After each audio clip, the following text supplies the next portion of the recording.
गरुड़ पुराण पहला अध्याय मृत्यु के तुरंत बाद क्या होता है। और फिर वह क्षण आता है जब जीवन की अंतिम श्वास रुक जाती है, नेत्रों के आगे अंधकार छा जाता है और संपूर्ण अस्तित्व एक शून्य में विलीन हो जाता है। किसी ने कभी कल्पना भी नहीं की थी कि आज की सुबह उसकी अंतिम सुबह होगी। परिवार रो रहा होता है, चिकित्सक कहता है अब यह नहीं रहा, किंतु जो चला गया वह सब कुछ देख रहा होता है। ऊपर से आत्मा के रूप में गरुड़ पुराण कहता है। मृत्यु के तुरंत पश्चात आत्मा अचंभित हो जाती है। उसे समझ नहीं आता कि यह क्या हुआ। वह चिल्लाते हैं, पुकारना है, मैं यही हूं, क्या तुम मुझे देख नहीं रहे? किंतु उसकी पुकार कोई सुन नहीं सकता, क्योंकि अब वह इस लोक की नहीं रही।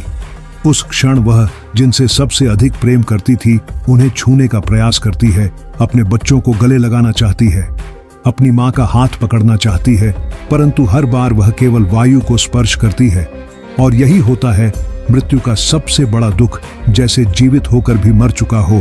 तभी नॉइस एक भीषण ठंडक का आभास होता है और उसके समक्ष प्रकट होते हैं यमदूत काले विकार, आंखों में अग्नि, हाथों में लोहे की जंजीरें, और वे कहते हैं चलो अब तुम्हारे कामों का लेखा जोखा होगा।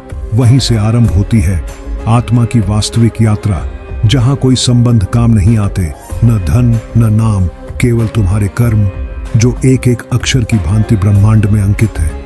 मृत्यु अंत नहीं है, यह एक नया द्वार है जिसके उस पार केवल सत्य है, निर्दयी, अढोल, अपरिहार्य सत्य, जहां हर जीव को उतरना ही पड़ता है, चाहे वह राजा हो या रंक।